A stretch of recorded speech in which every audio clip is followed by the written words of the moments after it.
One of the most important feature of object-oriented programming environment is polymorphism. Poly means many and morphism is forms.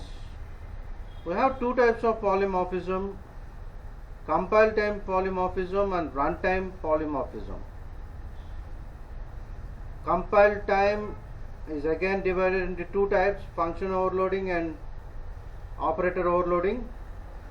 And runtime polymorphism is virtual functions.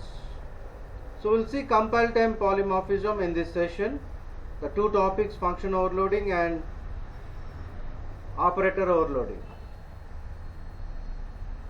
So function overloading. If we create two or more functions with the same name, but there's a difference in signature. What do you mean by signature? There's a difference in number of arguments or type of data or order. So function overloading.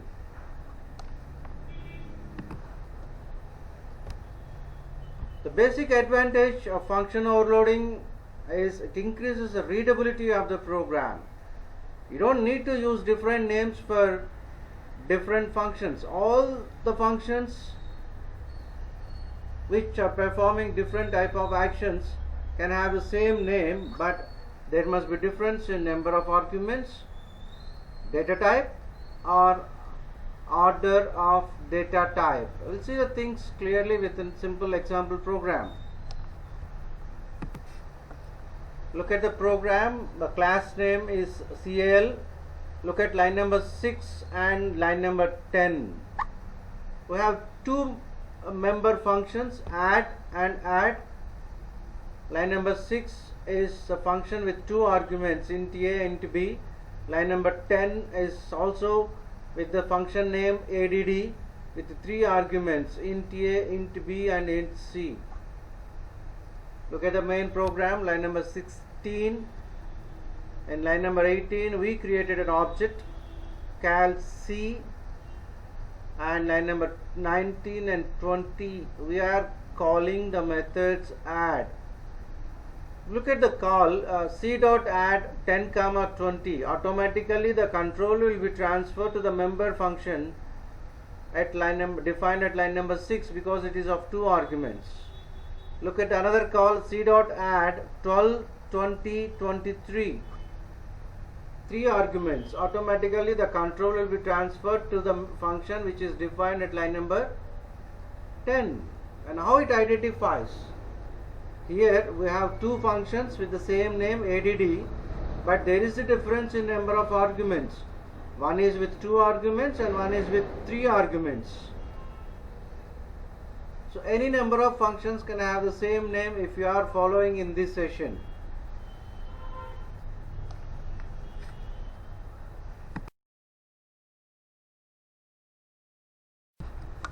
Look at another simple example without any confusion. Look at the declarations. Line number 3 and 4.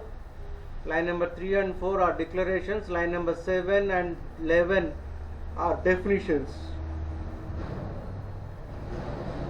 So what is the name of the function? MUL, int MUL, int, and float MUL, float comma int. So both MUL are having two arguments, two parameters, but there is a difference in data type. The one which is defined in line number 7 is with two arguments and both are of integer, and the one which is defined at line number 11 is of two arguments, one is double and one is int. If you have functions with same number of arguments, then there must be difference in either the data type or order of data type. Look at line number 17 and 18. Functions are called MUL of 6, 7, 6, 7 integer arguments. Automatically the control will be transferred to the one which is defined in line number 7. And look at line number 18, the function call MUL within brackets 0.2, 3. Here two arguments, one is of double and one is of integer. and the control will be transferred to the function which is defined at line number 11.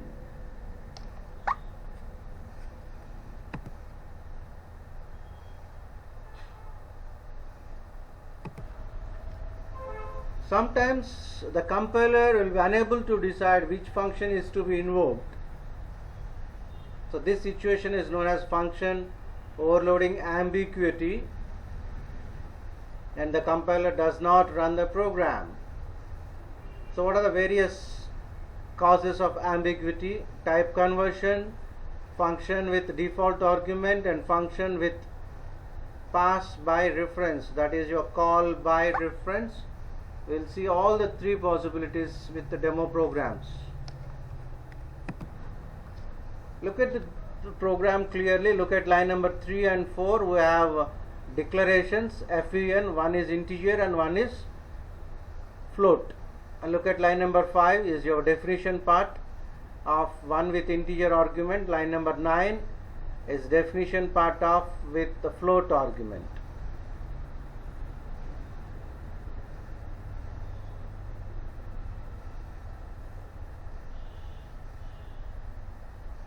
Just go through the program clearly. Look at the declarations and look at the definition part of the program. And look at calls 15, 16. fun of 12 and fun of 1.2. So the above example shows an error. Call of overloaded fun double is ambiguous. The fun with 10 will call the first function. The fun 1.2 calls the second function according to our prediction. But this does not refer to any function as in C++. All the floating point constants are treated as double, not as a float. This is to be noted out clearly. So if we replace float to double, the program works. So this is a type conversion from float to double. That is the problem to be identified. So fun of 1.2 creates ambiguity. So make a change, convert the float to double and run the program again. Look at a simple example, functions with the default arguments, and look at line number 3, 4. Line number 3 and 4 are declarations. Void fun with one argument, one integer, and void fun with int comma int. Line number 3 and 4 are declarations. Line number 5 and 9 are definitions. Look at line number 5, the definition part, void fun int I, and look at line number 9, void fun int a comma int b is equal to 9. This is your default argument. So line number 9, the definition part is having two arguments.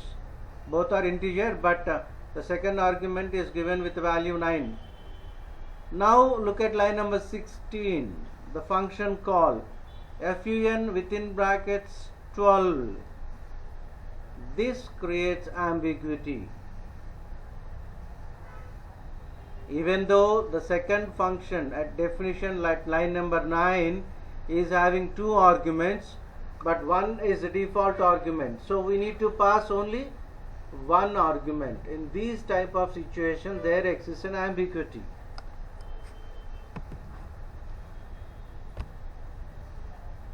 The fun int a comma int b is equal to 9 can be called in two ways. First, by calling the function with one argument, fun 12, as the second argument is given with value 9. And another way is calling the function with two arguments, fun of 4 comma 5. If the call fun of 4 comma 5, then there won't be any problem. But what we in general, what we do, the function defined with two arguments, but one is a default argument. So at the time of call, no need of giving two arguments. We can give only one argument. So there exists a problem.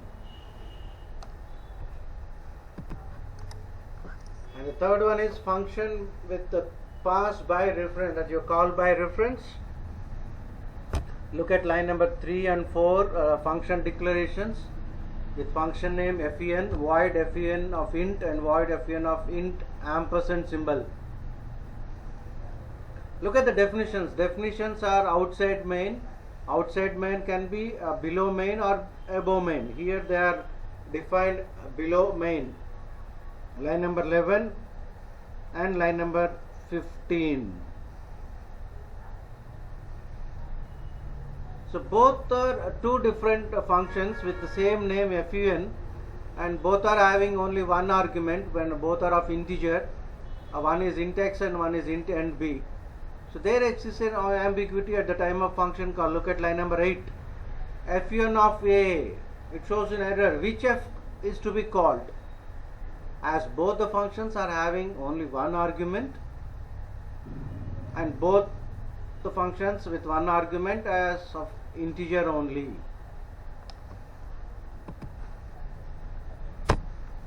So it shows an error. The first function takes one integer argument and the second function takes a reference parameter as an argument. The compiler does not know which function is needed by the user. So there exists a problem. So these are all the various categories where we get an ambiguity in function overloading.